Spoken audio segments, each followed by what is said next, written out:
সকালবেলা ঘুমিয়ে আছি, তখন নীলা আপু এসে পাছায় একটা লাথি মেরে আমার ঘুমটা ভেঙে দেয় আর বলতে শুরু করে, কি রে, সে কখন থেকে তোকে ডাকতেছে? তোর তো দেখি খুশিই নেই। কখন তুই বাজারে যাবি?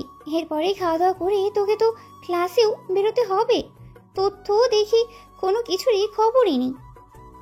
আসলে আপু, তোমার কি আমার ঘুম সহ্য হয় না একেবারেই? আমি একটু ঘুমালেই তোমার মনে হয় এখানে যেতে ওখানে যেতে, এটা করতে ওটা করতে।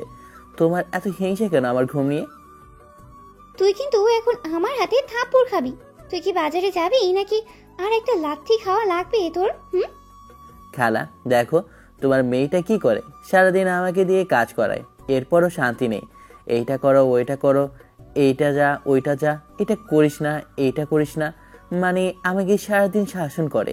তুমি কিছু বলো না কেন? নীলামা, বেচারা তো একটু ঘুম যাচ্ছে, বলে না হয় বাজারে পড়ে যাবে। মা, তুমি ওর একদমই ওকালতি করবেই না। ও যা করে না কলেজের মধ্যে আমার সব খবর আসে। আর যদিও বাড়াবাড়ি করে তাহলে কিন্তু ওর খবর আছে। ওর কিন্তু আমি এসপার ওসপার করেই রাখবো, বলে দিলাম। কিছু করার নাই, নয়তো নীলা আপু আবার আমাকে ঝাড়ুর বাড়ি দেবে। তার ভয়ে ঘুম থেকে উঠে ফ্রেশ হয়ে বাজারে যাওয়ার উদ্দেশ্যে রওনা দিলাম। একবারে বাজারে যাওয়া আমার মনে হয় রুটিন হয়ে গিয়েছে, তাই আমাকে তো বাজারে যেতেই হবে। কিন্তু কিছু করার নেই, পড়ছি ডাইনির হাতে। আপনাদের তো আমার পরিচয়টা দেওয়া হলো না। আমি নিরয়, পরিবার বলতে আমার কেউ নেই, শুধু খালার কাছে ছোটবেলা থেকে বড় হয়েছি। আমি যখন ছোট ছিলাম তখন আমার খালু এবং আব্বু আম্মু সবাই একটা জায়গায় যাওয়ার সময় অ্যাক্সিডেন্টে সবাই মারা যায়। এরপর থেকে আমি খালার সাথে থাকতে শুরু করি। নীলা আপু যখন 15 বছর বয়স হয় তখন থেকে নীলা আপু আমাদের ব্যবসা বাণিজ্য এবং কি ওনার ব্যবসা বাণিজ্য সহ সব কিছু একসাথে দেখাশোনা করে। ওই সুবিধায় নীলা আপুর পড়াশোনাটাও ঠিকমতো শেষ করতে পারেনি। নীলা আপুর একটাই কথা, কখনো কলেজে গেলে কোনো মেয়ের সাথে কথা বলতে পারবো না, কোনো মেয়ের সাথে বন্ধুত্ব করতে পারবো না, এবং কি সিসি ক্যামেরার মতো আমার পিছনে লোক রাখিয়ে রাখে। যদি আমি কোনো মেয়ের সাথে কথা বলি তাহলে আপু আমাকে বকাঝকা করে, আরও মেয়ের অবস্থা একদম করুণ করে ফেলে। বাজারে গিয়ে বাজার করে বাসায় ফেরার উদ্দেশ্যে রওনা দিলাম। তখনই দেখলাম রাস্তার মাঝ দিয়ে রৌদ্র গান গাইতে গাইতে বাসার উদ্দেশ্যে যাচ্ছিল। আমাকে দেখে ও আমার কাছে এসে বলতে শুরু করে, বন্ধু আমার জানিস জান, আমার প্রাণ, আমার প্রিয় বন্ধু তুই, আমার তুই সবকিছু বন্ধু। থাম বন্ধু, তেল মারা তো বহুত ভালোভাবেই শিখে গেছিস, আসল কাহিনীটা তো খুলে বল। তো আমার তো তোর মতলব কিছুই বোঝে ঠিক লাগছে না, বিষয়টা কি একটু খুলে বল আগে। বন্ধু বলিস না, একটা আকাম কইরা ফেলাইছি। আমি তো ওই যে সাদিয়া আছে না, সাদিয়াকে প্রপোজ করে ফেলেছি। কিন্তু ওর ভাই আছে না, ওর ভাই তো আমার পেছনে লেগে আছে, যে কোনো মুহূর্তে ভার্সিটিতে গেলে আমাকে উত্তম মাধ্যম দিতে পারে। তারপরে তো আমি ভার্সিটিতে যেতে চাচ্ছি না। প্যার কারণে হ্যাঁ তো ডর না ক্যা? তো ভালোবাসার জন্য একটু মার খালি, তাতে সমস্যা কি? এতে ভালোবাসা আরও বাড়বে। আর তোর জন্য শুভকামনা বন্ধু। তুই যদি মায়ের খাওয়ার পরে বেঁচে থাকিস তাহলে আমি তোর জন্য না হয় দোয়া মোল্লা আর কিছু করাই দিমু। বন্ধু, সে আন্ডাকাল থেকে দুজনে একসাথে বড় হয়েছি, একসাথে পড়াশোনা করেছি, একসাথে থেকেছি, একসাথে খেয়েছি, একটা আন্ডার প্যান্ট পরে কত দুজনে হেসে খেলে দিনটা কাটিয়ে ফেলেছি। আজ তুই কি না এসব বলছিস আমাকে? না বন্ধু না, আমি বিশ্বাস করি না, আমি বিশ্বাস করি না বন্ধু, আমি কথা বিশ্বাস করি না। তোর তো মামা এখন ডায়লগ দেওয়া উচিত, চাচা হ্যাঁ না গধায় বাড়ি ঘরে তো সাজানো কেন? না বন্ধু, দিন শেষ, এখন বিজয়ের বাংলাদেশ। বন্ধু এটাই বাস্তব। বন্ধু, তুই চাইলে কাফির মতো কবি হতে পারবি না, তুই চাইলে হিরো আলমের মতো গায়ক হতে পারবি না, তুই চাইলে কিন্তু নায়ক হতে পারবি না। হারামজাদা, আমি বলেছি তুই এগুলা আমাকে না বলে নিজেকে বল, কারণ তুই এসব হতে পারবি না, তাই ওইসব কথা তো চিন্তা করা দরকার আমার না। ও বন্ধু প্লিজ একটু কিছু কর না বন্ধু, প্লিজ, আমার ভুল হয়ে গেছে, আমাকে ক্ষমা করে দে, তুই আমাকে একটা ম্যানেজ করে দে না। এখন তুই সাদিয়াকে প্রপোজ করেছিস, ওর ভাই যদি তোকে ভার্সিটিতে মারতে যায় ওখানে আমি কি করতে পারি বল? আমি শুধু চাহিয়া দেখতে পারি যে তুই মেন জায়গাটাতে তো ঠিক থাকে নাকি। না হয় ওই কথাটা আমি একটু সাদিয়ার ভাইকে সুপারিশ করে বলে দিলাম। না বন্ধু না, তুই আমার বন্ধু হতে পারিস না, তুই মনে হচ্ছে আমার জন্মকালের শত্রু, যে শত্রুকে আমি এত দিন এত বছর ধরে তিলে তিলে বড় করেছি, সে আজকে দুধ কলা খেয়ে আমার গায়ে এসে সবল দিতে চাইছে। মায়াগো পেছনে যে আগাম করে বেড়াবি, আর আমি কিছু বললেই দোষ হয়ে যায়, তাই না? আচ্ছা ঠিক আছে, আমি এখন যাই, নয়তো নীলা আপু আমাকে মেরে কিমা বানিয়ে দেবে। বন্ধু, তোর একটা কথা কি লক্ষ্য করছিস? নীলা আপু কখনো কোনো মেয়ের সাথে তোকে মিশতে দেয় না, এবং কি তোকে থাকার জন্য কিছু বলে না। এগুলোর কোনো কারণ বুঝিস তুই? দেখ, নীলা আপু আমার খালাতো বোন, আর ও আমার সিনিয়র, তাই হয়তো বা ও চায় না আমি কোনো মেয়ের সাথে মিশি বা কোনো বাজে কাজে লিপ্ত হই। সেই জন্য সবসময় আমার ভালো চায়, বিধায় আমার সাথে এমন ব্যবহার করে। না বন্ধু, না, একদমই না। আমার মনে হয় নীলা আপু তোকে ভালোবাসে, তাই তোর সাথে এমন ধরনের কাজ করে। যদি কোনো মেয়ে তোকে ভালো না বাসে, তাহলে একটা ছেলের এত কেয়ার কি কর আচ্ছা, তাহলে একটা ছেলের এত কেয়ার কি করতে পারে? আরামজাদা, তুই যে এখন আমাকে নিয়ে মস্করি করতেছিস আমি তো ভালো করে জানি। যা তুই এখন বাসায় যা, আর আমাকে বাসায় যেতে দে। আমি বাসায় গিয়ে খাওয়া দাওয়া করি, এরপরে ভার্সিটির দিকে আসছি, ওখানে গিয়ে কথা হবে। আচ্ছা ঠিক আছে বন্ধু, যদি সাদিয়া না পেতাম তাহলে তোর খালাতো বোনকে নিয়ে যেতাম, কারণ সিনিয়র বলে তো আমার তো ভালোবাসা লাগে। তারপর তোর খালাতো বোন তো একটা নায়িকা, কারণ ওই তামিল সিনেমার মধ্যে ক্যাটরিনা ওদেরকেও তো হার মানাবে। হারামজাদা, তোর সাথে বকবক করতে করতে সময় অনেকটা দেরি হয়ে গিয়েছে, এখন গেলে অনেকগুলো বকা শুনতে হবে। রৌদ্রর কাছ থেকে বিদায় নিয়ে বাসায় চলে আসি। বাসায় আসতে এক বকাবকি শুনতে হলো আপুর কাছে। খাওয়া দাওয়া করে কলেজে যাওয়ার উদ্দেশ্যে রওনা দিচ্ছি, তখনই পেছন থেকে আপু ডেকে বলে ওঠে, এত সুন্দর করে কলেজ যাওয়ার কোনো দরকারই নেই, মেয়েরা হাঁ করে তাকিয়ে থাকবে। নীলা আপু আমার চুলগুলো এলোমেলো করে দেয়, শার্টের বোতামগুলো সব লাগিয়ে দেয়, আর একটা চশমা পরিয়ে দেয় মোটা ফ্রেমের। এখন মনে হচ্ছে একটা বলদের মতো। এখন ঠিক আছে, এখন কোনো মেয়ে তোকে দেখবেই না, আর ওখানেই পড়াশোনা করতে যাচ্ছিস। কোনো মেয়ের সাথে অহেতুক কথা বলতে না শুনি, না হলে কিন্তু তোর খবর আছে। কালা, দেখেছো তোমার মেয়ে সবসময় আমার সাথে এমন করে। আরে ছেলেটা এত সন্দেহ করে, সেজেছে তুই এমন করে ছেলেটাকে দিচ্ছিস কেন? ওরও তো ইচ্ছে হয় সুন্দর আর ভালো ঠিকঠাকভাবে যাওয়ার জন্য। আমো, তুমি ওর একদমই সাপোর্ট করবে না। তোমার লাইফে ও দিন দিন বদমাশ হয়ে যাচ্ছে। ওর কানে, আমার কানে সব কিছুই খবর আসে। আমি প্রিন্সিপালের কাছে সব কিছু শুনেছি। কি আর করার, নীলা আপু গাড়ি করে কলেজের সামনে দিয়ে এরপর অফিসে চলে যায়। আমি মনে হয় ছোট বাচ্চা, আশেপাশের মেয়েগুলো আমার এমন অবস্থা দেখে হাসে। আমি আবার সেই ক্লাসে যাওয়ার আগে ওয়াশরুমে গিয়ে চুলগুলো এবং স্বাদটা ঠিক করে নেই। বাসায় যাওয়ার আগে আবার চুলগুলো এলোমেলো করে নিই, যেহেতু নীলা আপু না বুঝতে পারে। আমি নীলা আপুর সামনে বেশিরভাগ একদম খ্যাতের মতো কলেজে এসে একদম স্মার্টের উপর চলাফেরা করি। সব কিছু ঠিকঠাক করে ক্যাম্পাসের দিকে গেলাম। ক্যাম্পাসের বটগাছে এসে দেখলাম রৌদ্র বসে আছে। আমি ওর কাছে গেলাম, তখনও বলে ওঠে, বন্ধু, তোকে যে বলেছিলাম সাদিয়ার ভাইয়ের বিষয়টা, তুই কিছু বলেছিস নাকি তোর আপুকে? তোর আপু তো প্রিন্সিপালের সাথে ভালোই সম্পর্ক, তাই বলছি একটু প্রিন্সিপালকে বলে ভাইকে পিসি দিয়ে অন্য কলেজে যাওয়ার জন্য বলে দে। হ্যাঁ, আমি আপুকে বলে দিয়েছি, আপু প্রিন্সিপালকে বলে দেবে। আপু আমাকে জিজ্ঞেস করেছিল কারণটা। তাহলে তুই কি বলছিস আপুকে? ওই যে সত্য কথা, তা তুই যে আমাকে বলেছিস আমি আপুকে বলার জন্য, আর তুই যে সাদিয়াকে প্রপোজ করেছিস ওই কথাটাই আমি আপুকে বলেছি।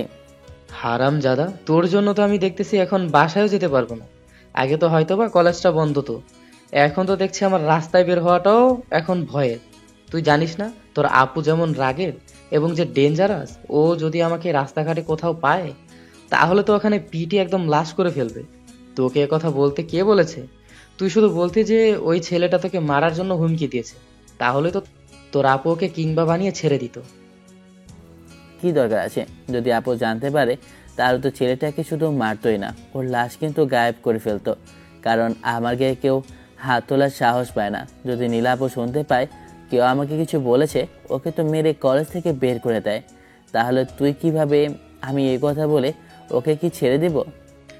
তা তো ঠিক আছে, কিন্তু এখন যদি আমি নীলাপুর কাছে যাই তাহলে তো ও আমাকে মেরে মেরে আবার হাড্ডিগুলো জয়েন্ট পয়েন্ট থেকে খুলে রেখে দিবে। হয় না না হয় আমি নীলাপুকে বলে দেব। এখন বল, কলেজের টপিক নিয়ে এখন কলেজে কি অবস্থা? তুই তো 2 দিন আবার কলেজে আসিসনি। এই তো 2 দিন আগে তো আমাদের নতুন ইংলিশ এসেছে। আর বন্ধু কি বলবো, তোকে ইংলিশ ম্যামকে দেখে তো আমি ফিদা। আমি কেন, পুরো কলেজের যত ছেলে আছে সবাই ওই ম্যামের উপরে ক্রাশ খেয়ে বসে আছে।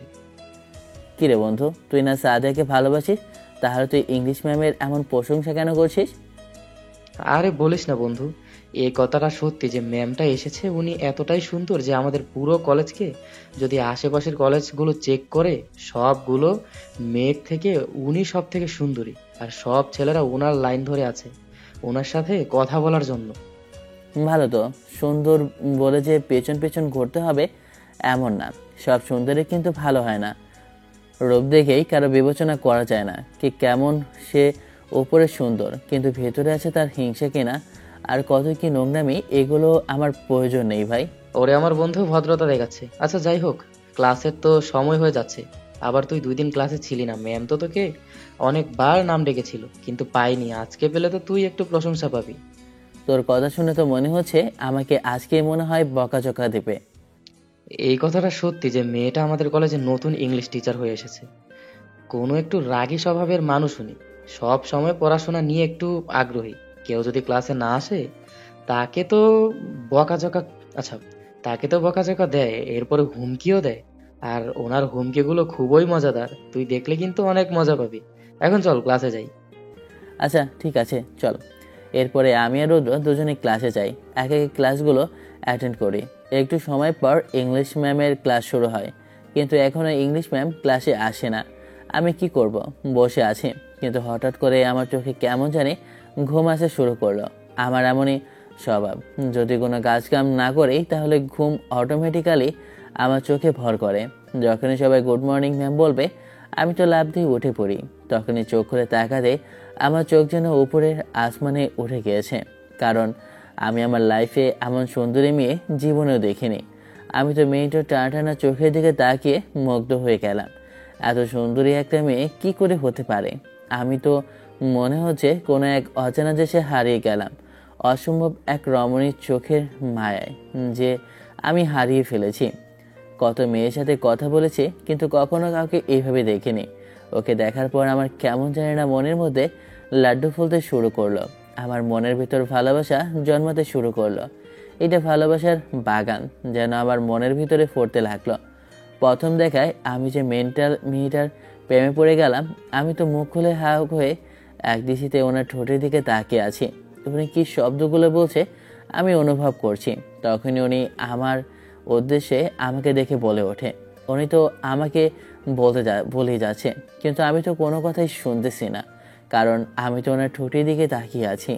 আর সব কিছু মনে হচ্ছে সাইলেন্ট মোড, একদম ফিল্মি স্টাইল। এই ছেলে, তোমার সমস্যা কি? সে কখন থেকে তোমাকে ডাকছি কিন্তু তুমি কোনো সারা শব্দ দিচ্ছ না। ড্যাব ড্যাব করে আমার দিকে তাকিয়ে আছো, তোমার সমস্যাটি কি? আর তোমাকে তো 2 দিন আমি কলেজে দেখিনি। না ম্যাম, মানে আসলে হয়েছে ঠিকই, আমি অসুস্থ ছিলাম তাই 2 দিন ক্লাস করতে পারিনি। তোমার মতো ছেলেদেরকে আমি ভালোভাবে জানি। পড়াশোনা তো করেই না, শুধু মেয়েদের পেছনে ঘুরঘুর করে।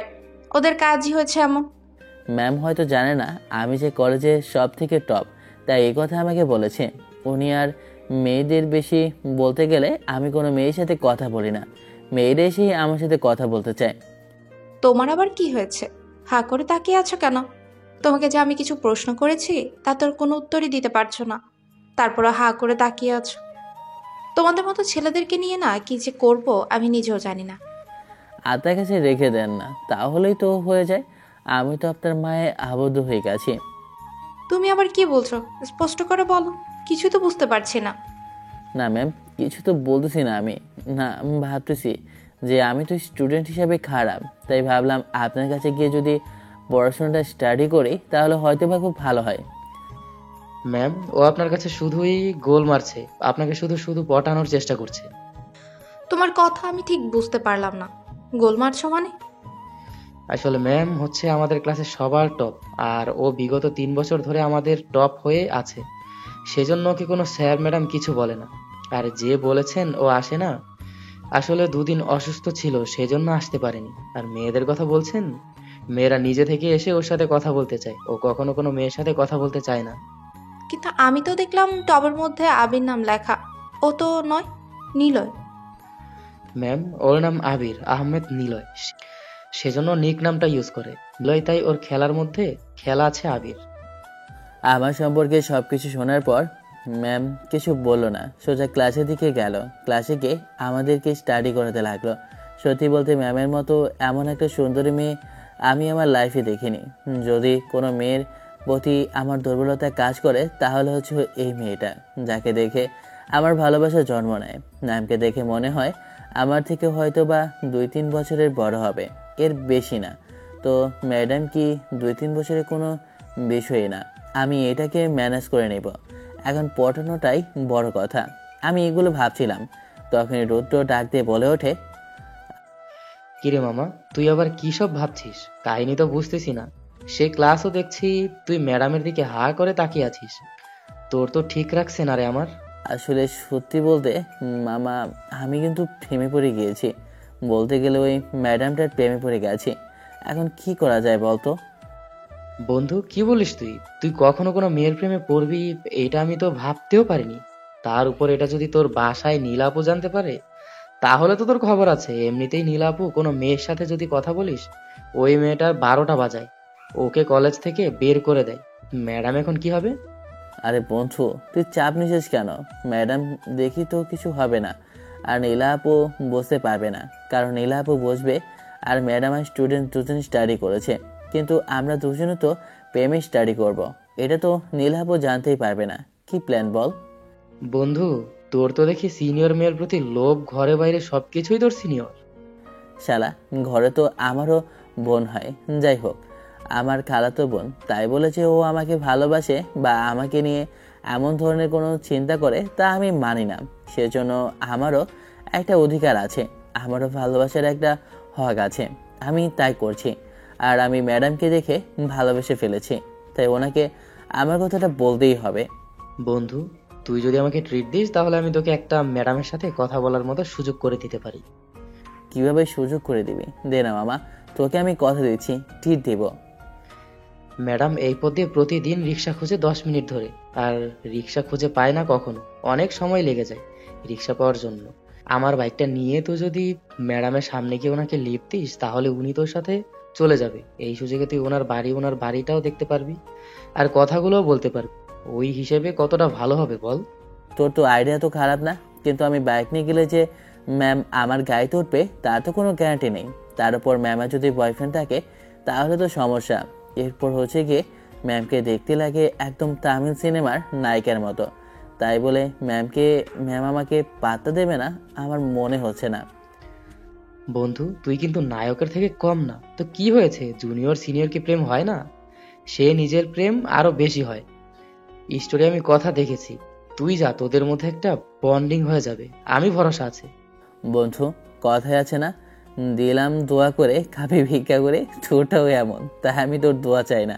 আমি গেলাম, যদি আমার সাথে যেতে যায় তাহলে যাবে, না হলে নাই। কথাটা বলে রোদের গাছ থেকে বাইকটা নিয়ে যাব, তখনই দূর থেকে দেখতে পেলাম ম্যামকে কিছু ছেলে যাতায়াত করার সময় কি জানি বলতে লাগলো। আরও কয়েকটা ছেলে এসে ম্যামকে কিস করতে লাগলো।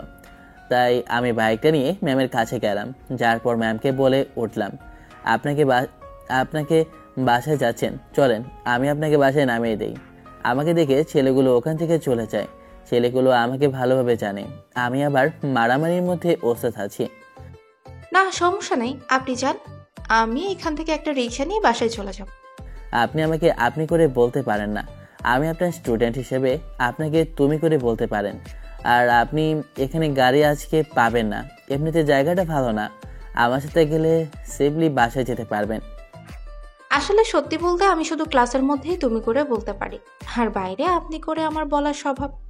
আর আমি স্বল্প বয়সে গ্রাজুয়েট কমপ্লিট করার পরে চাকরিটা নিয়ে নিই।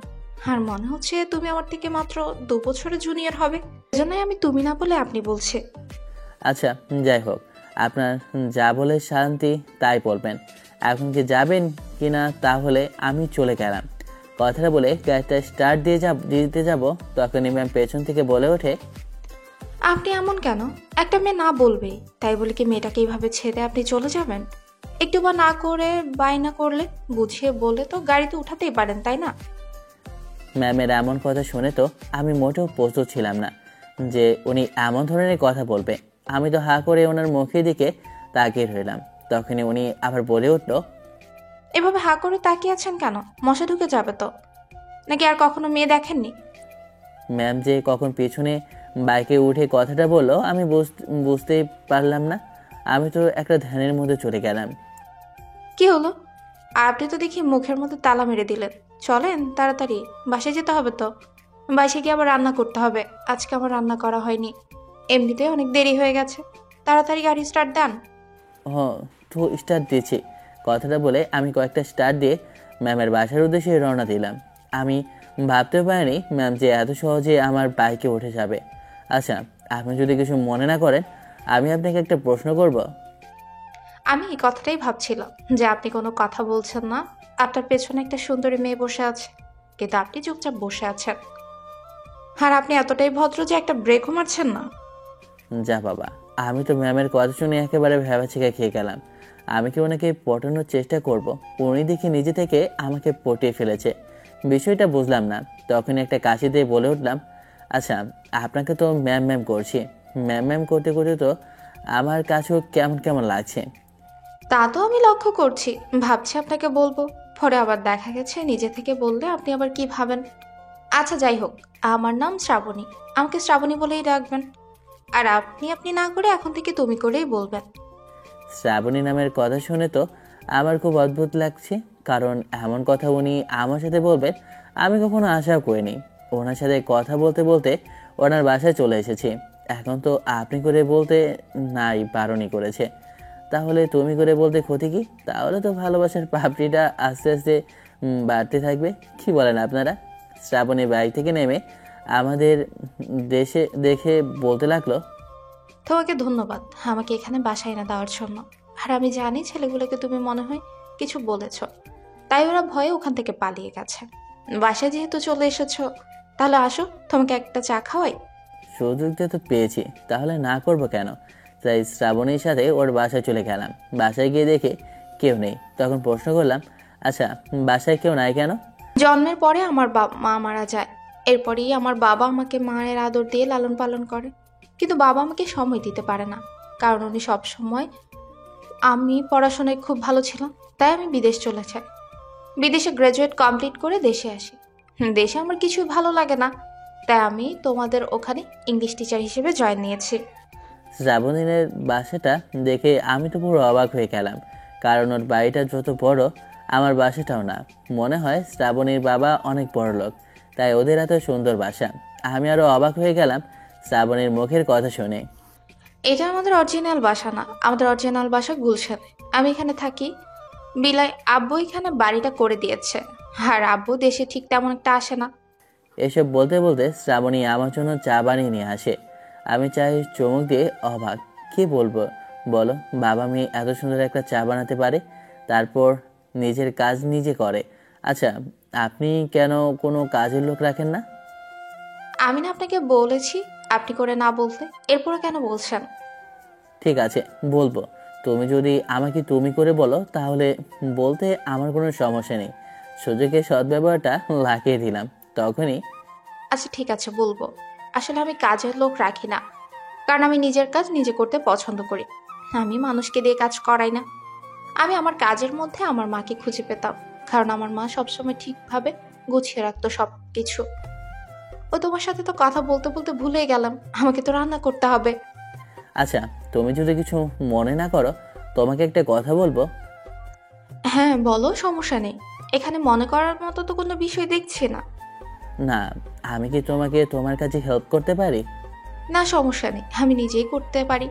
তোমাকে কষ্ট করে আবার এসবের মধ্যে পড়াটা ঠিক হবে না। এই বলে শ্রাবণীর সাথে আমি ওর রান্নার হাত বাড়াতে লাগলাম। শ্রাবণী যেন আর কিছু বললো না।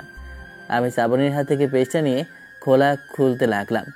খোলা খুলতেই আমার চোখ দিয়ে পানি পড়া শুরু করলো। বাচ্চাদের মতো আমি যেন কান্না করছি।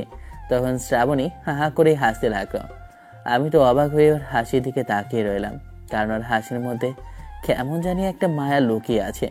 ওর বাচ্চা মহাশয় থেকে আমি তো অবাক হয়ে শুধু একদৃষ্টিতে ওর দিকে তাকিয়ে আছি। শ্রাবণী বলে ওঠে, তোমাকে যে এমন অবস্থায় কেমন কিউট লাগছে বলে বোঝাতে পারবো না। তোমাকে দেখে তো আমি একটা মায়ার মধ্যে পড়ে গেল, যেন একটা ছোট্ট বাচ্চা কান্না করছে তার বেবিকে কোলে নেওয়ার জন্য। এটা কিন্তু তুমি ঠিক করছো না, আমাকে তুমি হেনস্থা করছো। এভাবে অপমান করাটা কিন্তু ঠিক না। এই অল্প সময়ের মধ্যে আমি শ্রাবণীর মধ্যে কেমন একটা ফ্রেন্ডলি সম্পর্ক করে নিয়েছি, তাই আমরা দুজন এমনভাবে কথা বলছি। হঠাৎ করে চাকুতে আমার হাতটা একটু কেটে যায়, আমার হাত দিয়ে ব্লাড বেরোতে শুরু করে। তখন শ্রাবণী এসে আমার হাতের আঙুলটা ওর মুখে নিয়ে নেয়। আমি বোঝাতে পারবো না ওই সময় আমার যে কি ফিলিংস লাগছিল, আর বলে বোঝানোর মতো সেই ভাষাও আমার কাছে জানা নেই। শ্রাবণী যখনই মনে হলো যে আমার আঙুলটা ওর মুখে, তখনই লজ্জায় আমার আঙুলটা ছেড়ে দিয়ে রুমে চলে যায় ফার্স্ট এড বক্স আনার জন্য। আড্ডা দাও, আমি ড্রেসিং করে দিচ্ছি। আমি তোমাকে বলেছি না তুমি পারবে না। এরপরে কেন কিছু করতে গেছো? দেখো না কতটুকু হাত কেটে ফেলেছো, এখন রক্ত বের হয়েছে অনেকগুলো। রক্ত তো বের হয়েছে ঠিকই, কিন্তু তুমি তো এক ফোঁটা রক্ত নিচে পড়তে দাও নাই। সবগুলো রক্ত তো ডাইনির মতো নিজে খেয়ে ফেলেছো, তাই না? কথাটা বলতে শ্রাবণী রেগে যায়, ওর চোখ দুটো লাল হয়ে যায়, আর আমার দিকে ফিরে আসে।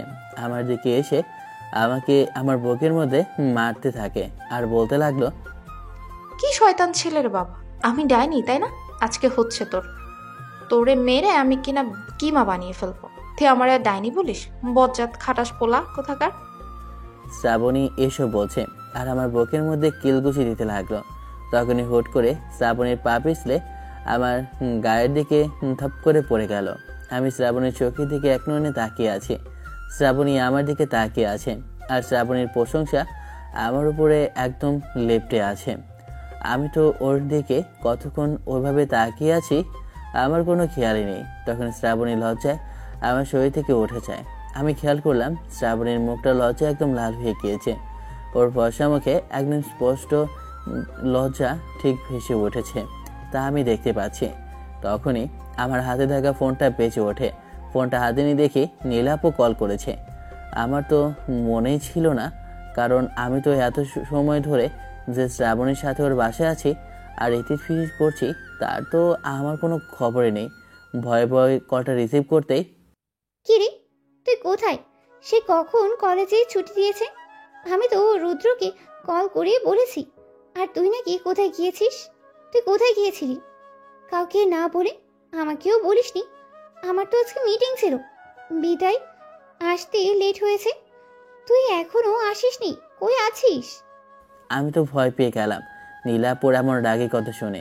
এমনি নীলাপুকে ভয় লাগে। এরপর আমি কিছু বলতে যাব, তখন নীলাপু আমি বলার আগে, 10 মিনিটের ভিতরে তোকে যেন আমি বাসায় দেখি। আমি শ্রাবণীকে বেঁধে জানিয়ে বাসায় যাওয়ার উদ্দেশ্যে রওনা দিলাম। বাসায় চলে আসি। বাসায় আসে দেখি আপু সোফায় বসে আছে। আমি তো বুঝতে পারছি না আবার হয়েছেটা কি। তাকে আমি তাদের কাছে যেতে নীলাপু বলতে শুরু করলো। শ্রাবণীকে বিদায় জানিয়ে বাসায় চলে আসি। বাসায় আসতেই নীলাপুর মুখোমুখি হই। তখন নীলাপু আমাকে বলে ওঠে, দেখলাম পাশে রৌদ্র আছে। কি রে, তুই ক্লাস শেষে কোথায় গিয়েছিলি? তোর কোনো খোঁজ খবর পাইনি কেন? নিজেকে জিজ্ঞেস করলাম, তুই নাকি কোথায় গিয়েছিলি। কোথায় গিয়েছিস ও তো ঠিক মতো বলতেই পারছে না। না আসলে আপু, আমার এই 2 দিনে পড়াটা একটু ফেঁসে গিয়েছিল, তাই আমি ম্যামের কাছে গিয়েছিলাম বোঝানোর জন্য। উনি আমাকে পড়াটা বুঝিয়ে দিয়েছিল, সেই জন্য আজ একটু দেরি হয়েছে। ও আচ্ছা, বুঝতে পারলাম। আমি তো ভাবলাম তুই আবার কোথায় চলে গেছিস নাকি। আপু, আমি এখন বড় হয়েছি, তুমি আমাকে নিয়ে তো চিন্তা করছো কেন? আর এমনিতে আমি কি ছোট নাকি? এখন বরঞ্চ তোমার চিন্তা করা উচিত, তোমাকে একটা বিয়ে দিয়ে তোমার সংসারে পাঠিয়ে দেওয়া উচিত। আমি কথাটা বলতেই দেখলাম নীলাপু কেমনটা মুখ মলিন হয়ে গেল। আমার কথার কোনো উত্তর দিল না, মাথা নিচু করে ওনার রুমে চলে গেল। বুঝলাম না বিয়ের কথা বলতে ওনার মন এতটা খারাপ হয়ে গেল কেন। নিলয়, তুই আর রুদ্র দুজনে খাবার খেতে আয়, আমি তোদেরকে খাবার বেড়ে দিচ্ছি। আচ্ছা খালা, নীলাপু এমন করে কেন? আমি যদি বিয়ের কথা বলি তাহলে উনি মন খারাপ করে কেন? ওনাকে তো একদিন না একদিন সংসার করতে হবে, তাই না? তাহলে উনি এমন রাগ করে বিয়ের কথা বললে কেন? অভিমান করে কেন? হ্যাঁ, তুই যদি বুঝতি তাহলে কথাটা বলতি না। যাই হোক, এত কথা তোর বোঝার প্রয়োজন নেই। তোর এখনো সেই বয়স হয়নি, আর আমি তোকে খাবার খেতে রেখেছি, তুই এখনই খাবার খেতে আয়। জানি না তোমরা আমার কাছে কি লুকাচ্ছ, কোনো কথাই আমাকে বলতে চায় না। ওদের হয়েছেটা কি, বিষয়টা তো আমি বুঝতে পারছি না। বন্ধু, এইসব তোর ভাইবা লাভ নাই। এখন বল, মেয়ের রাস্তায় কতটুকু তুই ক্লিয়ার করেছিস? আরে বন্ধু, এগুলো বাসের মধ্যে বলা যাবে না। খাওয়া দাওয়া করে এরপরে ছাদে গিয়ে আরামসে কথা বলবো বিষয়টা নিয়ে। আর যাই বলিস, ম্যাডাম কিন্তু একের, আর যে কোনো ছেলে দেখলে যেটাস কি খাবে। তার উপর আমার তো মন চায় ম্যামকে নিয়ে কোথাও হারিয়ে যেতে, কিন্তু তোর জিনিস ভাই, আমি নজর দিলে পরে আবার আমার চোখটাই তুই দেখা গেছে বন্ধ করে দিবি। বসেছিস যেহেতু, তাহলে কথা বলিস কেন? এখন চল খাওয়া দাওয়া করি। এরপর আমি আর রুদ্র দুজনে খাবার টেবিলে যাই। খালা আমাদেরকে খাবার দেয়, দুজনে খাওয়া দাওয়া করে সাথে যাই গল্প করার জন্য। আচ্ছা বাবা, শ্রাবণীর নাম্বারটা একটু ম্যানেজ করে দে না। তোর সে কথা বলতে হবে না। স্টোর থেকে চাচাকে 500 টাকা দিয়ে রাজি করিয়েছি, চাচা ওর নাম্বার দিয়ে দিয়েছে। আর শ্রাবণী ম্যাডামের নাম কি শ্রাবণী তুই জানলি কি করে? বুঝলাম না ভাই, তুই তলে তলে কতটুকু এগিয়ে গেলি? রুদ্রকে আমার সাথে শ্রাবণীর সাথে ঘটে যাওয়া সবকিছু খুলে বলি। সবকিছু শুনে রুদ্র মাথায় হাত দিয়ে চিৎকার করে বলে ওঠে, মামা তুই একটা জিনিস ভাই, তুই তলে তলে এতটুকু গুটিয়ে ফেলেছিস, কিন্তু আমি টেরও বুদ্ধি পেলাম না। আর নীলা আপু যদি জানতে পারে তাহলে তো খবরে আছে। অবশ্য কিছু করতে পারবে না, কারণ আমি তো ম্যামের সম্পর্কে সব ব্যাকগ্রাউন্ড যেতে জানতে পেরেছি। সব থেকে বড় কথা হচ্ছে, তোর শ্রাবণী ম্যাম কিন্তু রক্ত নীলা আপুকে কোম্পানিটা চালাচ্ছে। ওই কোম্পানিটা শেয়ার কিন্তু শ্রাবণের আব্বু, এবং একাংশ বেড়ে গেছে ওই বিদায়ের তোর আপু ওই কোম্পানিটা চালাতে পারছে। তুই আবার এত খোঁজখবর কোথা থেকে নিয়ে ফেলেছিস এত সময়ের মধ্যে? তুই তো আমার সোশ্যাল নেটওয়ার্ক সম্পর্কে ভালোই জানিস, এতটুকু আমার জন্য তো কোনো বিষয় না। রৌদ্রের কাছ থেকে শ্রাবণীর নাম্বারটা নিলাম। রৌদ্রের সাথে আরও কিছু সময় কথা বলে ওর নিজের বাসায় চলে যায়। আমি আমার রুমের দরজা লাগিয়ে ভাবলাম শ্রাবণীকে একটা কল করব। যেই ভাবা সেই কাজ, শ্রাবণীকে কল করলাম। শ্রাবণী অবশ্য আমার নাম্বারটা চিনতে পারবে না। কল করতে ওপাশ থেকে রিসিভ করে বলে ওঠে, আসসালামু আলাইকুম, কে বলছেন? আমি তো সম্পর্কে আপনার নানির মেয়ের জামাই বলতেছি। দেখুন, আপনার এমন ঘুরে বেঁচে কথা আমি বুঝতে পারছি না। কে বলছেন সোজাসুজি বলে ফেলুন। কেন, পরিচয় ছাড়া কি কারোর সাথে কথা বলা যায় না নাকি? না, আমি অপরিচিত মানুষের সাথে কথা বলি না।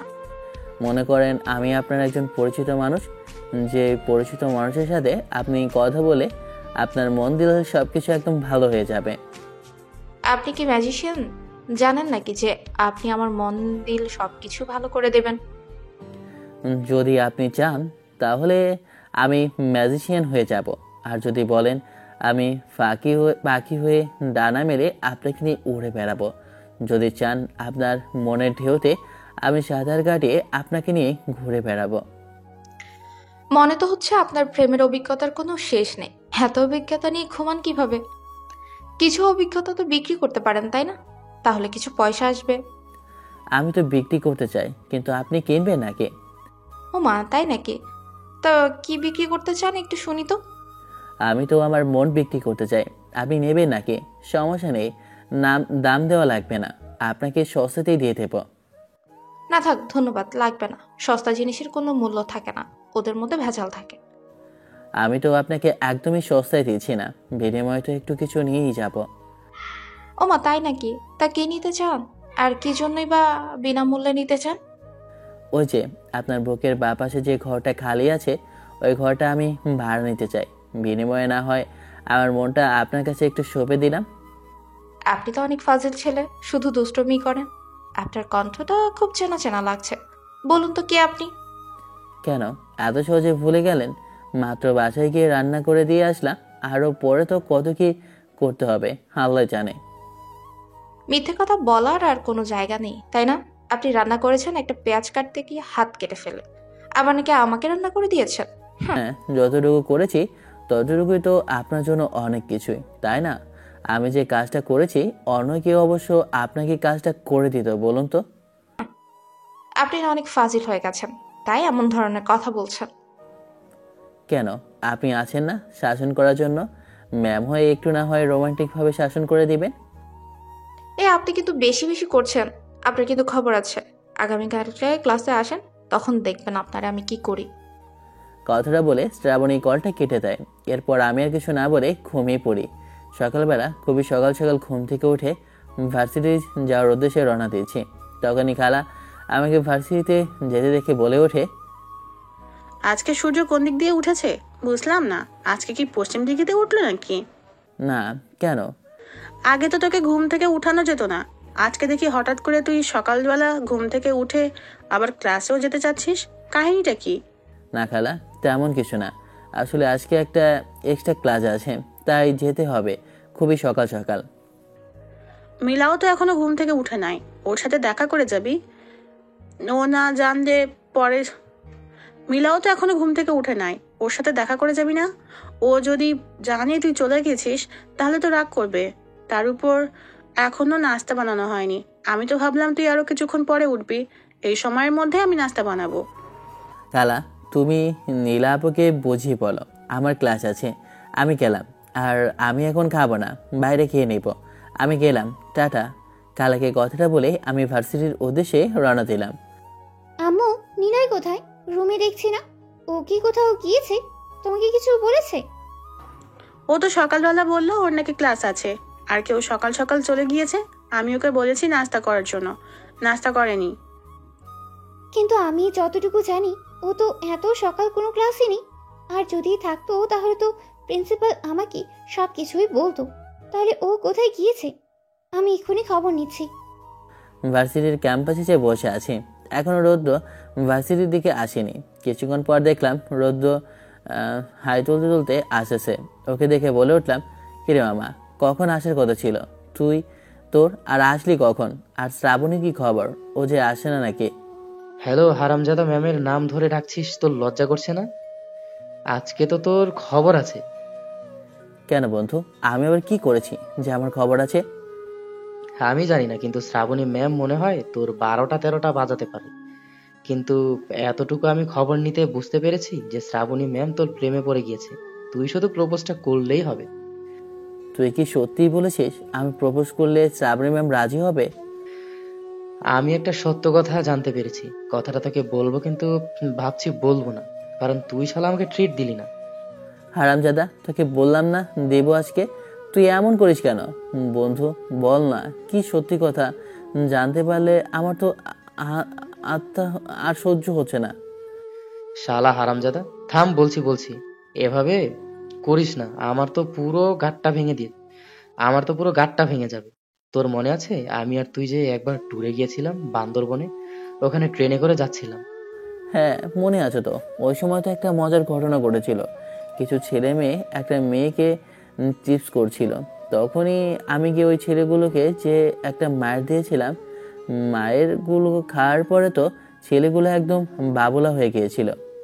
হ্যাঁ রে বন্ধু, সেখানে তো টুইস্ট রয়ে গেল। তোর কথাটা আমি ঠিক বুঝতে পারলাম না। আরে সেদিন তুই যখন ওই মেয়েটাকে বাঁচিয়েছিলি, ওই মেয়েটার মধ্যে কিন্তু শ্রাবণী মামা ছিল, আর ওই মেয়েটার বান্ধবী ছিল শ্রাবণী ম্যামের। ওই সময় শ্রাবণ মেঘ নাকি অস্ট্রেলিয়া থেকে এসেছিল, তখন ওনার বান্ধবীদের সাথে উনি বান্দরবন যাচ্ছিল। তখন ওনাদেরকে নাকি কিছু ছেলে ডিস্টার্ব করে আর টেস্ট করা শুরু করে। তখন তুই গিয়ে ওনাদেরকে বাঁচিয়েছিলি, আর ওইখান থেকেই শ্রাবণী ম্যাম তোকে পছন্দ করা শুরু করে। সব ব্যাপার হচ্ছে গিয়ে যে শ্রাবণী ম্যাম এখানে শুধুমাত্র তোর জন্যই এসেছে। আমি শ্রাবণ ইমামের বাসা থেকে একটা ডায়েরি ও লুকিয়ে নিয়ে এসেছি, আর ওটা করে তো আমি অবাক, সবকিছু তোকে নিয়ে লিখেছে। আমি তো রৌদ্রের কথা একেবারে হা হয়ে গেলাম। ও কি বলছে কিছুই তো মাথায় ঢুকছে না। আমি রৌদ্রের হাত থেকে ডায়েরিটা নিলাম। ডায়েরিটা খুলে দেখি, আমি জানি না তুমি কোথায় থাকো এবং তুমি কি করো, আমার বয়সে ছোট বা বড়, কিন্তু এতটুকু জানি আমি তোমাকে ভালোবেসে ফেলেছি। আমি তোমার মতোই এমন একটা স্বপ্নের রাজকুমার খুঁজেছি, যে আমাকে সবসময় নিজের কাছে আগলে রাখবে। পৃথিবীর কোনো শক্তি এসে আমাকে তোমার কাছ থেকে নিয়ে যেতে পারবে না। সবসময় তুমি আমার ঢাল হয়ে দাঁড়িয়ে থাকবে, আমাকে রক্ষা করবে। তোমার পার্সোনালিটি আমার কাছে এতটাই ভালো লেগেছে যে আমি মুখে বলে বোঝাতে পারবো না। তাই নিজের মন থেকে বলছি, আমি তোমাকে প্রথম দেখায় ভালোবেসে ফেলেছি। আমি তোমার সম্পর্কে যতবার জেনেছি ততই মুগ্ধ হয়েছি। তোমাকে পাওয়ার জন্য আমি ইউনিভার্সিটিতে এসেছি। যদি আমি ইমপ্রেস করতে পারি তাহলে আমি তোমাকে আমার ভালোবাসার কথাটা বলবো। কিন্তু তুমি আমার জুনিয়র, আমি তোমার সিনিয়র। এই কথাটা শুনেও যদি তুমি আমাকে ভালো না বাসো, সে ভয়ে ভাবছি তোমাকে কথাটা বলবো না। পুরো ডায়েরিটা পড়ে আমার আর বুঝতে বাকি নাই যে শ্রাবণী আমাকে আগে থেকে চেনে এবং কি ও আমার প্রেমে পড়ে আছে, আমি না। যাই হোক, তাহলে তো আমার জন্য একদম সহজ হয়ে গিয়েছে, প্রপোজ করলে রাজি হতে পারে। বন্ধু, তুই তো এক অন্য জগতে হারিয়ে গিয়েছিস। এইখানে তো দেখছি শ্রাবণী ম্যামের ক্লাস শুরু হয়ে গেল, তাড়াতাড়ি চল। আমি আর রুদ্র ক্লাসে গেলাম। একটু সময় পর দেখলাম ক্লাসে দেখে শ্রাবণী প্রবেশ করলো। শ্রাবণী আমার ফেভারিট কালার ব্ল্যাক একটা শাড়ি পরে ক্লাসের দিকে প্রবেশ করছে। আমি তো ওর দিকে হাঁ করে তাকিয়ে আছি। শ্রাবণী তো ওর নিজের মতো করে ক্লাস নিয়ে যাচ্ছে। তখনই লক্ষ্য করে আমি ওর দিকে হাঁ করে তাকিয়ে আছি। আমি সাগরের দিকে তাকিয়ে আছি আর শ্রাবণী আমার দিকে তাকিয়ে কথা বলছে, কিন্তু আমার কানে কোনো কথাই আসে না। মনে হচ্ছে আমার এক অজানা পৃথিবীতে হারিয়ে গেলাম আমি। রৌদ্র ধাক্কায় আমার হোশ আসে। তখন শ্রাবণী রেগে আমার উদ্দেশ্যে বলে ওঠে, সমস্যা কি তোমার? এভাবে তাকিয়ে কি দেখো? যাও, ক্লাস থেকে বের হয়ে যাও। আমার এমন অমনোযোগী ছেলে পছন্দ না। আমি কিছু বললাম না, ক্লাস থেকে বের হয়ে গেলাম। ক্লাস থেকে বের হয়ে শ্রাবণী যে পথ দিয়ে যাবে ওই পথের মাঝখানে দাঁড়িয়ে রইলাম। জানি কিছুক্ষণ পর শ্রাবণী এখান দিয়ে যাবে। প্রায় কিছুক্ষণ পর দেখলাম শ্রাবণী ওই পথ দিয়ে যাচ্ছিল। আমাকে দেখে না দেখার ভান করে এড়িয়ে যাওয়ার সময় সামনেই শ্রাবণীর হাতটা ধরে ফেলি।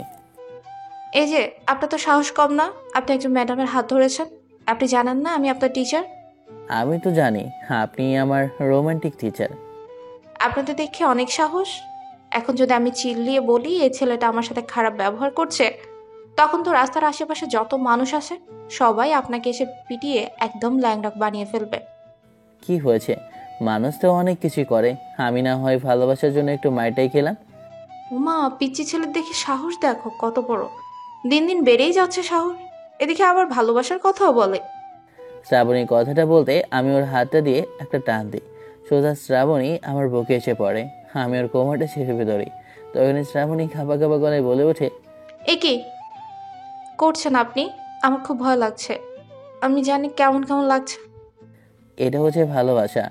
আপনার মধ্যে আমার প্রতি একটা ভালোবাসা আছে, তাই তো আপনার মধ্যে সেই রোমান্টিক ফিলটা আমার মাধ্যমে আসে।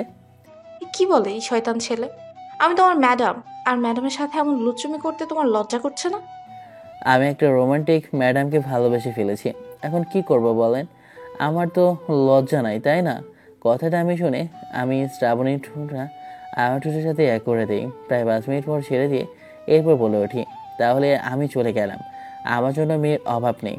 আমি একবার বললে ওরা আমার প্রেমে ঝাঁপিয়ে পড়বে। কি বললি তুই? পিচ্চি ছেলে, শয়তান ছেলে। আজকে না তোর খবর আছে। কথাটা বলা মাত্রই শ্রাবণী আবারও আমার 4টে ঠোঁট এক করে দেয়। এখন নিজে থেকে শ্রাবণী আমাকে কিস করতে লাগলো। আর একটাবার যদি অন্য মেয়ের কথা বলিস তাহলে কিন্তু তোর খবর আছে। কিছু সময় ঘোরাঘুরি করে এরপর ওকে বাইকে করে শ্রাবণীদের বাসায় দিয়ে আসি। এরপর বাইকটা দিয়ে আমি বাসায় চলে আসি।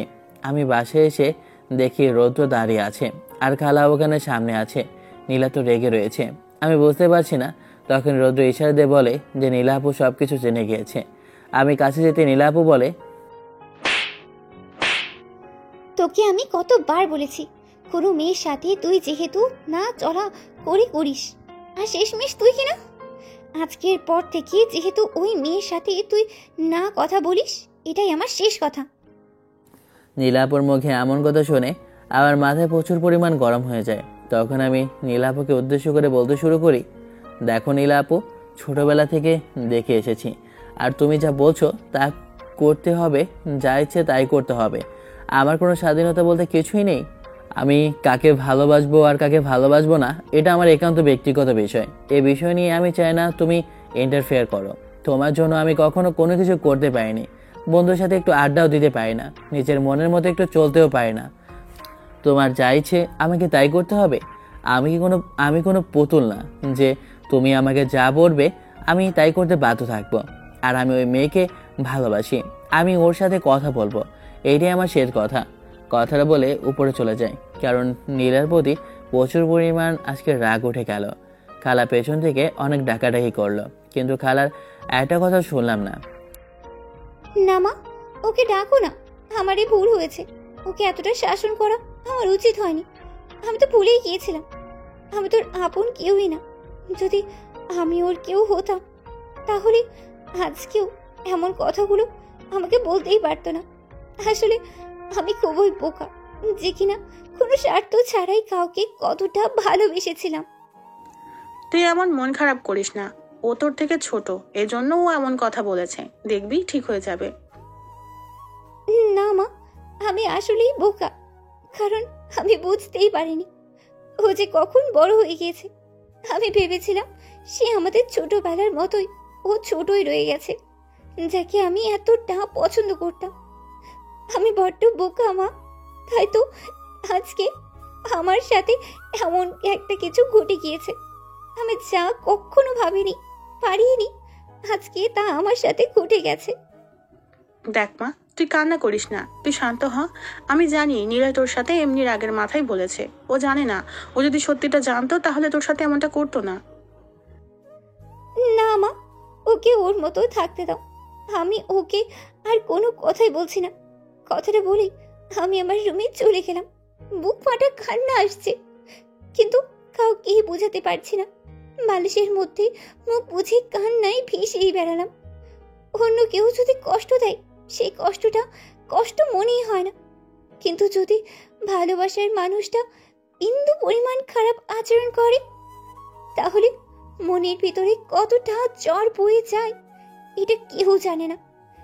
যাকে যে সত্যিকারের ভালোবাসে, সেই মানুষটা যদি তাকে একটু কষ্ট দেয়, সেই কষ্টটা দিয়ে কতটা কঠিন সেই মানুষটাই বুঝতে পারে।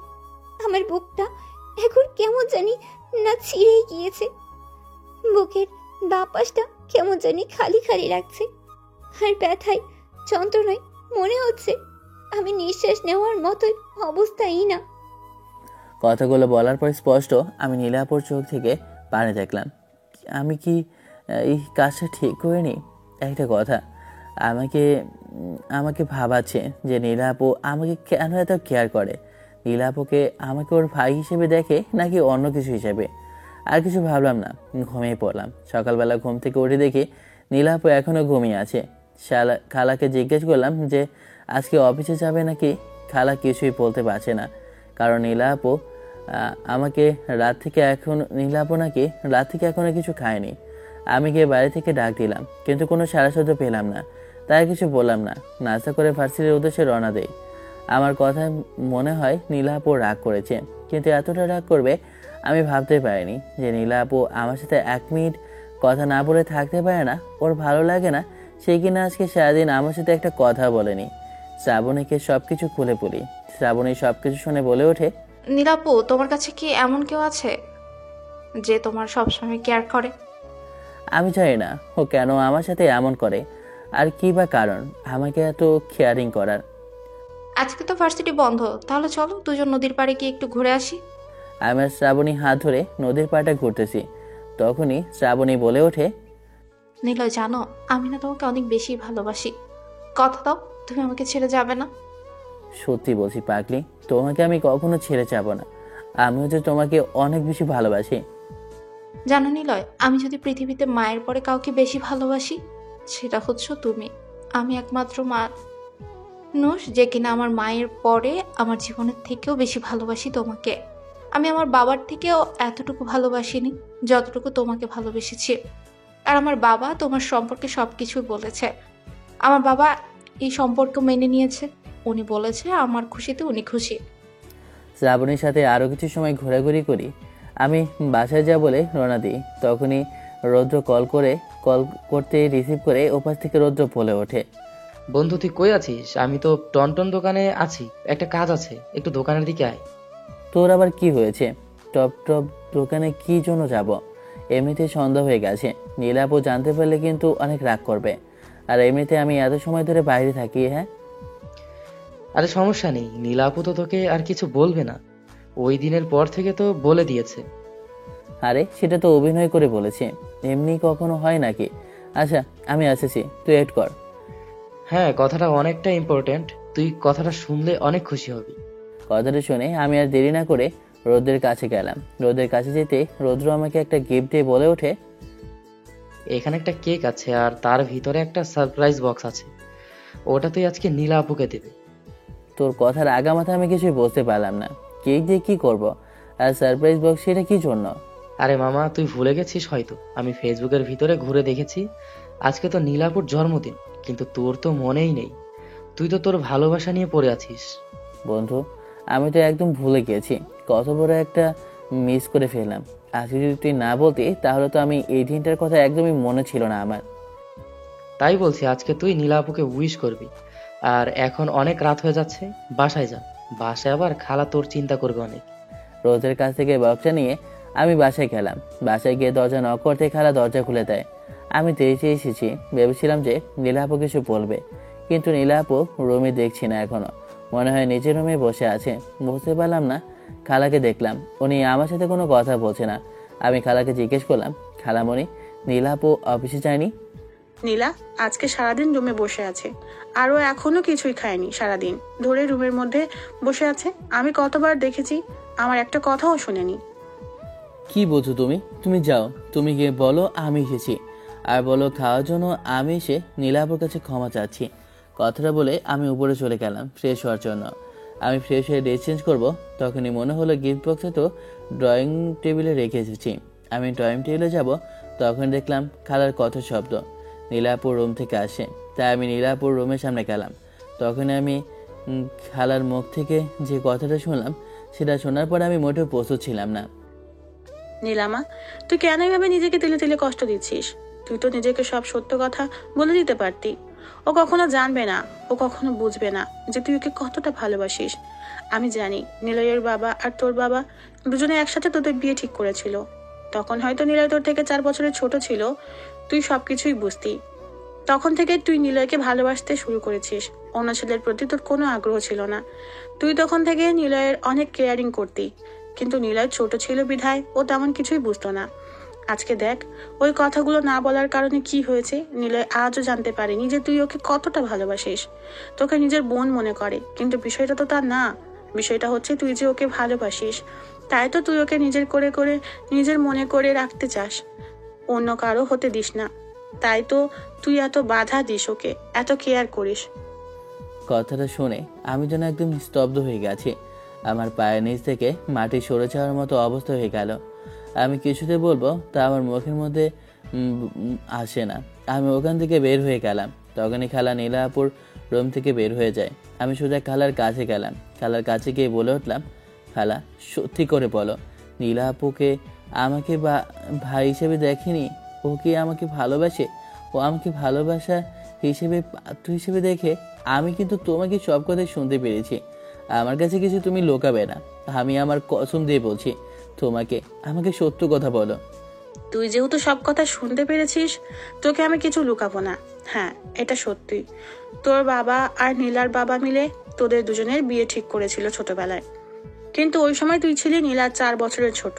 এরপরও কিন্তু নীলা তোকে স্বামী হিসেবে মেনে নিয়েছিল। কিন্তু তুই একটা বারও বুঝতে পারিসনি কেন বা তোকে কোনো মেয়ের সাথে না মিশতে দেয়। নীলা চাইলে তোকে সবকিছু খুলে বলতে পারতো তোকে নিয়ে সংসার করতে। কিন্তু ও আমাদের সংসারটা সামলানোর জন্য নিজে আমাদের এই পুরো অফিসটা দেখাশুনো করে, আমাদের ব্যবসা বাণিজ্য দেখাশুনো করে। ও সবকিছু নিজের গাড়ি নিয়ে নিয়েছে। তোকে একটু বিন্দু পরিমাণও বুঝতে দেয়নি ওর কষ্টগুলো। পরে কিন্তু অন্য মেয়েদের মতো একটু ভালোবাসা পাওয়ার জন্য ইচ্ছে হয়। ওরও মন চায় কেউ ওকে ভালোবাসুক, ওর কেয়ার করুক, ওর যত্ন নেক, ওর খারাপ সময় ভালো সময় পাশে থাকুক। কিন্তু তুই ওকে কখনো বুঝলি না। নীলাপু যদি আমাকে একটাবার কথাগুলো বলতো তাহলে আমি কখনোই এখন করতাম না। ও তোকে বলবে কিভাবে? আমি ওকে অনেকবার বলেছি, কিন্তু ও বাড়াবাড়ি বলেছে। তোর এখনো বয়স হয়নি, তাই ও তোকে বলে না। খালার মুখে কথাগুলো শুনে আমার চোখ দিয়ে পানি বের হয়ে গেল। যে মানুষটা ছোটবেলা থেকে আমাদের জন্য এত কিছু করে এসেছে, সে মানুষটার মনের ভিতরে এত কষ্ট, আর আমি সেই মানুষটাকে এত কষ্ট দিয়েছি। না না, তার কাছে সারা জীবনের জন্য ঋণী। সে আমাকে ভালোবাসে, আমি তাকে ভালোবাসতে বাধ্য। বাবা, আমি কখনো কারো কাছে কিছু চাইনি। আমি তোর কাছে একটা জিনিসই চাই, তুই তুই আমার মেয়েটাকে কষ্ট দিস না। আবার মেয়েটাকে তুই তোর ভালোবাসা দিয়ে ওকে সব কষ্ট থেকে মুক্তি দিয়ে দে। ও শুধু একটু ভালোবাসা চাই। আমি চাই তুই আমার নীলাকে গ্রহণ করে নে। খালার কথার কোনো উত্তর দিলাম না। আমি মাথা নিচু করে হাত থেকে হাতটা ছাড়িয়ে উপরে চলে গেলাম। কিছুক্ষণ কান্না করে এরপর ফ্রেশ হয়ে নিচে আসে। খালাকে জিজ্ঞেস করে নীলাপু খেয়েছে? না, আমি অনেকবার চেষ্টা করলাম কিন্তু ও খায়নি। ঠিক আছে, খাবারটা আমার কাছে দাও। খালার কাছে এই খাবারটা নিয়ে আমি নীলাপুর রুমে গেলাম। নীলাপুর রুমে গিয়ে আমি তো একদম হাও হয়ে গেলাম, কারণ চোখ দুটো একদম কালো হয়ে গেছে। মনে হয় সারা রাত কান্না করেছে। আমি নীলাপুর রুমে যেতে আমাকে দেখে চোখগুলো ঠিক করে একটু উপর হয়ে বসে রইল। আমি নীলাপুর কাছে গেলাম। নীলাপুর কাছে যেতে, কিরে, তুই এখানে কেন এসেছিস? আর তোর হাতে খাবার কেন? তুমি নাকি আজকে সারাদিন কিছু খাওনি? ঠিকভাবে বসো, আমি তোমাকে খাইয়ে দিয়েছি। তোকে কে বলেছে? আমি দুপুরবেলা খেয়েছি আর আমার এখন ক্ষুধা নেই। তুই গিয়ে খেয়ে নে। একদম চুপ, একটা কথাও বলবে না। ধমক দিয়ে নীলাপুর কাছে গেলাম। এরপর আমি ভাত মেখে নীলাপুর মুখে ধরে দিলাম। নীলাপু আমার কেমন বাচ্চাদের মতো খাবার খেতে লাগলো। আমি যখন খাবার খাওয়াচ্ছি তখন স্পষ্ট দেখতে পেলাম নীলাপুর চোখের মধ্যে পানি পড়ছে। আমি বুঝতে পারলাম সেজন্য চোখ দিয়ে নীলাপুর পানি হাত দিয়ে উল্টো পিঠ দিয়ে মুছে দিলাম। আর নীলাপু অবাধ্য ছোট বাচ্চার মতো আমার হাতে দেওয়া ভাত খেয়ে যাচ্ছে। নীলাপুকে পানি খাইয়ে দিয়ে আমি মুখ মুছে। নীলাপু যেন এখন আবদ্ধ একটা ছোট বাচ্চা। নীলাপু যে আমার কিছু বলছে না, আমিও বেশ একটা অবাক হচ্ছি। তার মানে নীলাপু আমার প্রতি এতটাই দুর্বল যে আমি কি করছি ওর কোনো সেন্সই নেই। হাতের ঘড়িটার দিকে তাকিয়ে দেখি 12টা বাজার আর মাত্র 1 মিনিট বাকি আছে। তাই নীলাপুর হাত ধরে আমি নীলাপুকে সাথে নিয়ে যেতে লাগলাম। তখন নীলাপু বলতে লাগলো, তুই আমার হাত ধরে উপরে কোথায় নিয়ে যাচ্ছিস? একটা কথা বলবে না, চুপচাপ আমার সাথে চলো। কথাটা বলে নীলাপুকে সাথে নিয়ে যেতে যখনই 12টা বাজে তখনই বক্সটা ঠাস করে একটা বোমার মতো কি জানি বের হয়। আর বের হতে উপরে গিয়ে একটা শব্দ করে। আর সাথে সাথে উপরে লেখা ওঠে হ্যাপি বার্থডে। এটা দেখে তো অনেকটা খুশি হয়ে যায়। খুশিতে ওর চোখ দিয়ে পানি বেরোতে লাগলো। আমি আর দেরি করলাম না। আমি হাঁটু গেড়ে ওর সামনে গিফটটা সামনে বাড়িয়ে বলতে শুরু করলাম, নীলা, আমি জানি না তুমি যে আমাকে ভালোবাসো। আমি জানতাম না আমাদের বিয়েটা ঠিক হয়েছিল সে ছোটবেলা থেকে। নীলা, আমি এখন তোমাকে আসমান জমিন সাক্ষী রেখে বলছি, তুমি আমার, আমি তোমার। আমি তোমাকে ভালোবাসি। তোমার সব দুঃখ কষ্ট আমার করে নিতে চাই। আমি তোমাকে ছাড়া অন্য কাউকে নিয়ে ভাবতে চাই না। তুমি কি আমার জীবন সঙ্গী হবে? তুমি কি আমাকে ভালোবেসে তোমার শাসনে রাখবে? তুমি কি আমার সুখ দুঃখের জীবনসাথী হবে? তুমি কি আমার পথ চলার সঙ্গী হবে? তখনই নীলা আমাকে জড়িয়ে ধরে কান্না করতে লাগলো। হ্যাঁ, আমি যে তোকে অনেক বেশি ভালোবাসি, কিন্তু কখনো বলতেই পারিনি। যদি যদি তুই আমাকে অন্য কিছু মনে করিস, হয়তোবা তুই যদি আমাকে মেনে না নিস, তাই সে ভয় আমি কখনোই তোকে কথাটা বলতেই পারিনি। আমি নীলাপুর ঠোঁট নিজের দখলে করে নিই। প্রায় 5 মিনিট পর ছেড়ে দিই। আমি নীলাপুর দুজন ছাদে বসে আছি। তখনই আমি নীলাপুর হাত ধরি। তখন নীলাপু বলে ওঠে, তোর দেখি অনেক সাহস হয়ে গেছে। আগে তো ভয়ে আমার সামনে আসেই না, এখন দেখি আমার হাত ধরে ফেলেছিস। নীলাকে একটা টান দিয়ে আমার বউকে নিয়ে আসি। বউকে এনে বলি, আমি আমার বউকে এনেছি, তাতে কার কি? আমি অন্য কিছুর পরোয়া করি না। কথাটা বলে নীলা আপুকে আবারও জড়িয়ে ধরলাম। এভাবে আমার আর নীলা আপুর ভালোবাসা জন্ম নিতে শুরু করলো। আর এর মধ্যে শ্রাবণী অনেকগুলো কল দিতে লাগলো। আমি ওর একটা কলও ধরছি না। জানি না ওকে আমি উত্তরটা দিব কি। আমি আমার ঋণের পরিশোধ করতে একজনকে ভালোবেসে ফেলেছি। আজ এক সপ্তাহ ধরে ক্লাসে যাচ্ছি না। রুদ্র কল করতে রুদ্রকে সবকিছু খুলে বলি। তখন রুদ্র শ্রাবণীকে সবকিছু বলে। শ্রাবণী সবকিছু শুনে আমাকে আবার কল করে। নিলয়, আমি এসব কি শুনছি? এগুলো বলো মিথ্যে, আমার বিশ্বাস হচ্ছে না। আমি কল্পনাও করতে পারিনি আমার জীবনে এমন একটা কিছু ঘটে যাবে। আর আমি ভাবতেও পারিনি যে জিনিসটা এমন ভয়াবহ রূপ নেবে। তাই তো ভয়ে আমি কিছুই তোমাকে বলতে পারিনি। আমি জানি আমি তোমার সাথে অন্যায় করেছি, কিন্তু আমি তার সাথে এত বড় অন্যায় করতে পারবো না। শ্রাবণী, তুমি আমাকে মাফ করে দাও। কথাটা বলে কলটা কেটে দিই। তখনই খালা ডাক দেয়। নিলয়, বাসায় তো বাজার আর নীলা তো অফিসে যাচ্ছে না, তুই তো কলেজে যাচ্ছিস না, দুজন মিলে তো খেয়ে দিয়ে সবকিছু শেষ করে দিয়েছিস। যা বাসার বাজার নিয়ে আয়, বাজারে যা এখন। খালার কথায় নীলা তো মিটমিট করে হাসতেছে। তখন আমি নীলাকে বললাম, আমার কি দোষ? সব দোষ তো তোমার ওই মায়ার। ওই তো দিন দিন খেয়ে খেয়ে মোটা হইতেছে। তখন তো আমি ওকে কোলে নিতে পারবো না। তবে রে শয়তান, আজকে তোর খবর আছে। কথাটা বলি আমি নিলয়ের দিকে তেড়ে গেলাম। নীলা আমার দিকে আসে। আমি দৌড়ে বাজারে চলে গেলাম। আমি বাজারে নেই। বাজারে আসতেই তখনই আমার হাতে ফোনটা বেজে ওঠে। দেখলাম আননোন নাম্বার থেকে কলটা ধরে ওপাশ থেকে বলে ওঠে, বাবা, তুমি আমাকে চিনবে না। তুমি এখনই হসপিটালে চলে আসো। ঢাকা হসপিটালে আমার মেয়ে ভর্তি আছে, শ্রাবণী। আমি শ্রাবণীর বাবা বলছি। শ্রাবণী সুইসাইড করেছে। কথাটা শুনতে আমার হাত থেকে ফোনটা পড়ে যায়। তখন নীলা এসে আমার কাছ থেকে জিজ্ঞেস করে, দেখুন আমি সব কিছু খুলে বলি। সব কিছু শোনার পর নীলা সহ আমরা সবাই হসপিটালে চলে আসি। আমি এসে দেখি নীলার বাবা হসপিটালে আছে। মাথায় হাত দিয়ে আর চোখ দিয়ে পানি পড়ছে। আমি আসতে গেলে বাবা আমার হাত জোরে ধরে বলতে লাগলো, বাবা, আমি কখনো কারো কিছু চাইনি, কিন্তু আমি তোমার কাছে আমার মেয়েটাকে ভিক্ষা চাই। আমি আমার মেয়েটা ছাড়াও আর যে পৃথিবীতে কেউ নাই। সে ছোটবেলা থেকে আমি আমার মেয়েটার কোনো চাওয়া পাওয়া অপূর্ণ রাখিনি। আমার মেয়েটা শুনেছি তুমি নাকি আমার মেয়েটাকে ভালোবাসতে পারবে না। আমি সব কিছুই জানি, তারপরেও বলছি তুমি আমার মেয়েটাকে মেনে নাও। আমার মেয়েটা তোমাকে বড্ড বেশি ভালোবাসে। ওকে তুমি কষ্ট দিয়ে রাখলে আর বাঁচবে না। আঙ্কেল, আপনি একটু শান্ত হন, আমরা বিষয়টা দেখছি। ডক্টর আসুক, ডক্টর এসে কি বলে একটু শুনি। মা, তুমি তো একটা মেয়ে, তুমি তো বোঝো কেউ যদি কাউকে ভালোবাসে তাহলে তার ভেতরটা কতটা জোরে পড়ে ছারখার হয়ে যায়।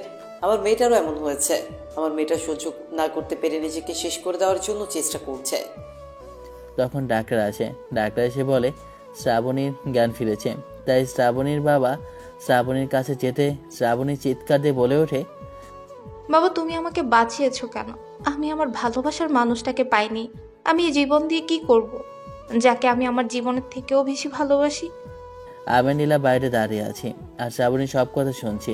শ্রাবণী হাত ধরে বলে, তুমি এভাবেই নিজেকে কষ্ট দিতে পারো না। আমি জানি ভালোবাসা কতটা কষ্টের। আমি তোমার কথা শুনে বুঝতে পেরেছি তুমি সত্যি নিলয়কে অনেক বেশি ভালোবাসো। আমি তোমাকে কথা দিচ্ছি, নিলয়ের সাথে আমি তোমার বিয়ে দেব। আর আমি নিলয়ের কাছ থেকে সারা জীবনের জন্যই সরে যাব। কথাটা শুনে আমি আর বাইরে থাকতে পারলাম না। আমি ভেতরে গিয়ে সবার উদ্দেশ্যে বলে উঠলাম, আমি যদি বিয়ে করি তাহলে দুজনকেই বিয়ে করব। আর কারো কোনো সমস্যা আছে? না বাবা, তুমি যদি আমার মেয়েকে বিয়ে করো তাহলে আমার কোনো অভাব থাকবে না। আর নীলাকেও যদি তুমি তোমার বউ হিসেবে গ্রহণ করো, আমি খুশি হব। ওরা দুজন বোন হিসেবে একসাথে দুজনে থাকবে, এটা আমি অনেক খুশি, নিশ্চিত হব। এখানে আমারও কোনো কমত নেই। আমিও চাই নীলের দুজনকে বিয়ে করুক আর নিজের ঘরে বউ হিসেবে নিয়ে যাক। তখন দেখলাম নীলার শ্রাবণীর মুখে যেন হাসি ফুটে উঠেছে আমার কথা শুনে। দুদিন পর শ্রাবণী হাসপাতাল থেকে রিলিজ নিয়ে দেয়। শ্রাবণীর বাবা ধুমধাম করে আমার শ্রাবণী, নীলা আর তিনজনের বিয়ে মহা ধুমধামে দেয়। নীলা আর শ্রাবণী বসে যে কাঠের উপর বসে আছে, আমি এখনো ছাদে দাঁড়িয়ে আছি। তখনই রৌদ্র এসে বলে, মামা তুই কামটা করছিস কি? এক না একবারে দুইটা সিনিয়র বউ পাইয়া গেছস। তোর মতো চাঁদ কপাল কয়জনের আছে রে বন্ধু? হ্যাঁ বন্ধু, এমনি তো আদর ভালো হতো। দুজনের বাড়ি আর যদি মার খাওয়া লাগে তাহলে ডাবল টাইমিং মার খাওয়া লাগবে। দুজন একসাথে পেটাবে। এই কয়দিনের মধ্যে নীলা শ্রাবণীর মধ্যে যেন বোনের মতো সম্পর্ক হয়ে গেছে। একজন আরেকজন ছাড়া থাকতেই পারে না। ওদের এমন ভালোবাসা দেখে আমারও অনেক খুশি হয়। তখনই খালা এসে বলে ওঠে, কি রে, তুই এখনো ছাদে বসে আছিস? দেখ, মেয়ে দুটো এখনো একা ঘরের মধ্যে বসে আছে। যা, এখনই রুমে যা। খালার বকা শুনেই আমি নিজের রুমে চলে গেলাম। নিজের রুমে যেতে আছে কেন জানি না এতটা ভয় লাগছে। আমার বুকটা ধকধক করে শব্দ করছে। সব সব কষ্ট সংকট বেগে আমি দরজা বেদ করে ভেতরে প্রবেশ করি। ভেতরে প্রবেশ করতে দেখি বেনারসি সাজে দুটো ফুটফুটে রমণী বসে আছে। আমার খাটের উপর বসেছে। আমি কাঠের উপর দিয়ে দুজনের ঘুমটা ওঠালাম। দুজনে এসে আমাকে সালাম দিল। আমি বুকে জড়িয়ে নিলাম আর বললাম, ওই শোনো না, আমার না ইচ্ছে করছে আজকে একটা বিড়াল মারতে, কিন্তু বিড়ালটা মারবো কিভাবে? আমি শুনেছি বাসুর রাতে নাকি। ও মা, তাই নাকি সোনা? তোর কি ইচ্ছে হচ্ছে আজকে বিড়াল মারার, তাই না? তুমি কি মরতে চাও? দেখেছিস শ্রাবণী, শয়তানটাই আজকে মনে হচ্ছে বিড়াল মারবি। চলো আমরা দুজন না হয় ওকে বিড়াল মারার স্বাদটা বুঝিয়ে দিই, কিভাবে বিড়াল মারতে হয়। হুম হুম। আপু চলো, ওকে আমরা দেখিয়ে দিই যে বিড়াল কিভাবে মারতে হয়। পরের কাহিনী আর বলা যাবে না। আমরা তো এখন দ্বিতীয়, তৃতীয় এবং প্রথম সব বিশ্বযুদ্ধ একসাথে করে ফেলবো। আর আপনারা বসে বসে কি শুনছেন? হ্যাঁ, আপনাদের লজ্জা করছে না? এখনো বিয়ে করছেন না? আমি তো দুটো করে ফেলেছি। যান, বাসায় যান, বাসায় গিয়ে নিজের বউয়ের সাথে রোমান্টিক করেন। আল্লাহ হাফেজ। গল্পটা এখানে শেষ করলাম। Bye bye, tata.